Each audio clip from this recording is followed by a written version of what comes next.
श्री स्वामी समर्थ, जय जय स्वामी समर्थ। श्री स्वामी समर्थ, जय जय स्वामी समर्थ। श्री स्वामी समर्थ महाराजांच्या नामस्मरणाने आजच्या व्हिडिओला सुरुवात करूया। शुभ संध्याकाळ तुम्हा सगळ्यांना। कसे आहात तुम्ही सगळे? आशा व्यक्त करते स्वस्त असाल, मस्त असाल, स्वामींच्या सेवेमध्ये रममाण असाल। उद्या आहे श्रावणी सोमवार। आपण ज्याची वर्षभर वाट बघतो तो सोमवार शेवटी आता उद्यापर्यंत आलेला आहे। सोमवारी तसं म्हटलं तर पूर्ण महाराष्ट्राचा उपवास हा असतोच असतो।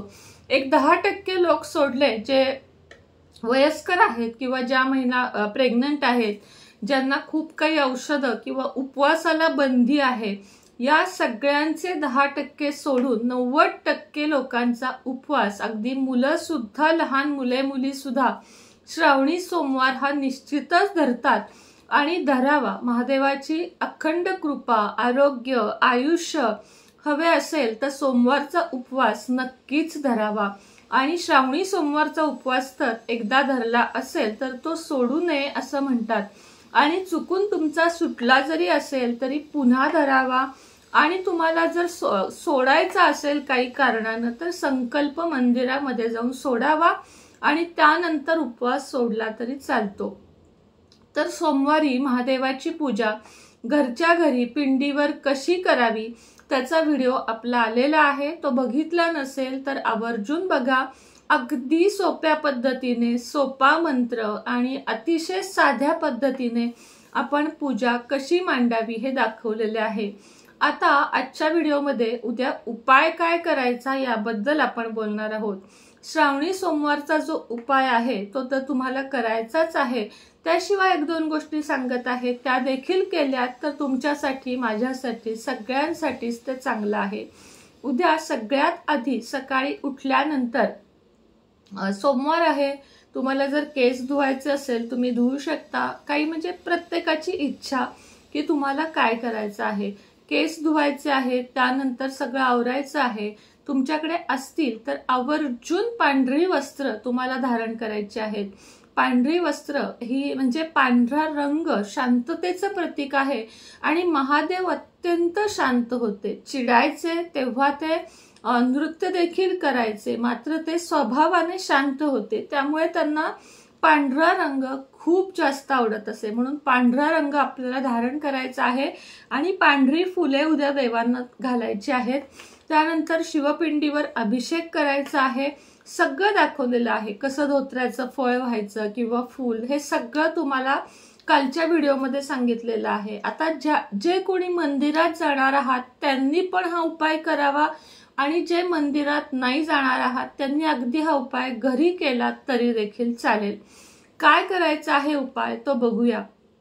सगळ्यात आधी तुम्हाला 1001 किंवा 101 तांदूळ तुम्हाला अखंड अक्षता ज्याला आपण म्हणतो त्या एका ताटात अगदी निवडून निवडून बाहेर काढायच्या आहेत। त्या निवडून बाहेर काढताना सुद्धा ओम नमः शिवाय या मंत्राचा जप करायचा आहे। आणि त्या निवडून जेव्हा तुम्ही एखाद्या वाटीमध्ये घ्याल त्यानंतर त्या ओल्या करायच्या आहेत, म्हणजे पाण्याने ओल्या करायच्या आहेत।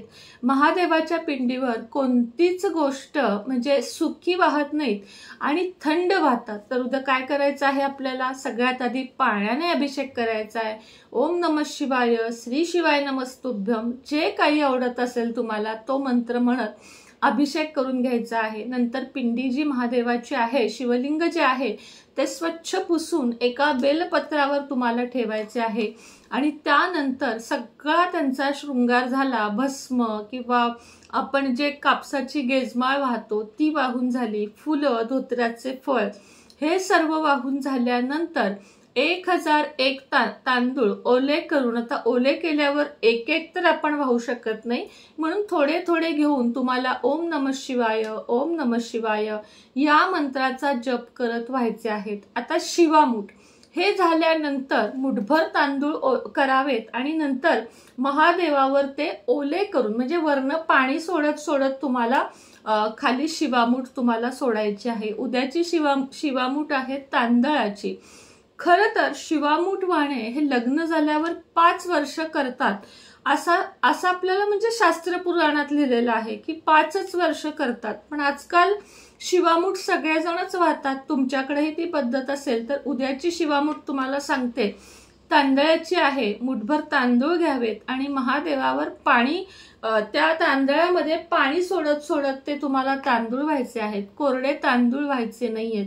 आणि ओम नमः शिवाय या मंत्राचा जप करायचा आहे. हे सर्व झाल्यानंतर धूप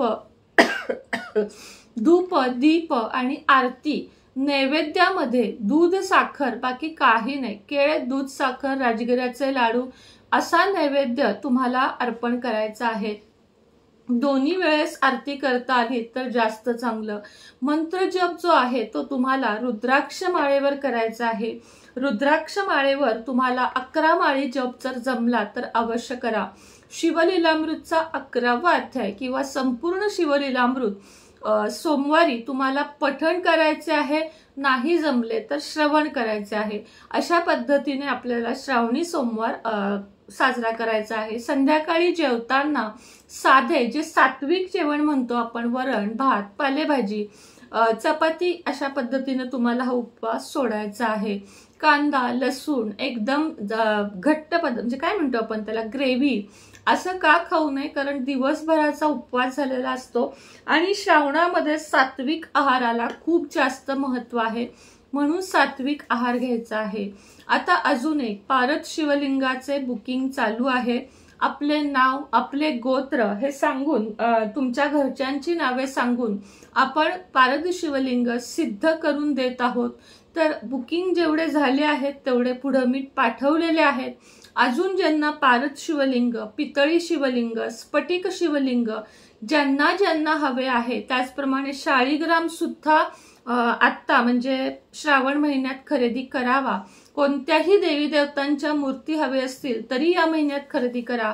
त्याचप्रमाणे महाराजांची मूर्ती, पितळी मूर्तीच देवघरात ठेवा.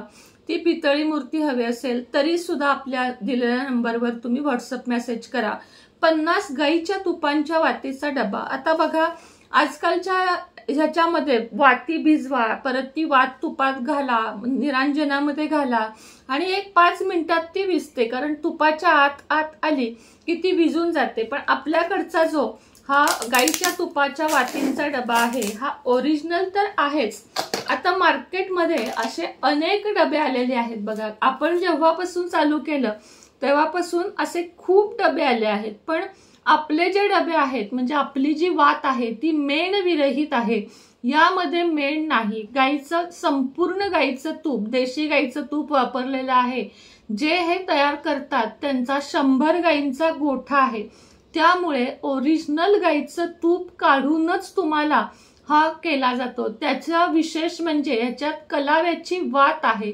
या कलावाच्या वातीमुळे ही जी तुपाच्या वाती आहेत त्या जास्त चांगल्या आहेत. आता ह्याच्यामध्ये अशा पद्धतीच्या 50 वाती आहेत.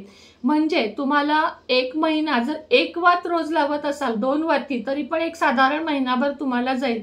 मी तर ह्याचे 4 दिवे रोज लावते, खरं सांगते. 2 दिवे सकाळी लावते, 1 दिवा तुळशीपाशी, 1 दिवा दारात माझा दररोज असतो. आणि तुम्हीही घ्या. ह्याची किंमत आहे 360 रुपये प्लस कुरिअर खर्च 60 रुपये, कारण ह्याच्यामध्ये डालडा नाही. डालडा असलेले दिवे मी स्वतः डीमार्टमधनं त्या दिवशी आणला होता 120-150च्या दरम्यान, पण त्याची वात निम्मी पण जळत नाही आणि त्याशिवाय त्यामध्ये डालडा आहे हे स्पष्ट कळतं. तसं ह्याच्यात नाहीये. ह्याची ही अगदी वात सुद्धा जळते. एवढ्या शेवटपर्यंत हा डबा राहतो. घेताना कृपा करून 3 किंवा 6 डबे घ्या, जेणेकरून तुम्हालाही घ्यायला बरं पडेल आणि मलाही पाठवायला बरं पडेल. एकासाठी कुरिअर करणे नको आणि तुम्हालाही एकासाठी कुरिअर खर्चाचे पैसे देऊ नका.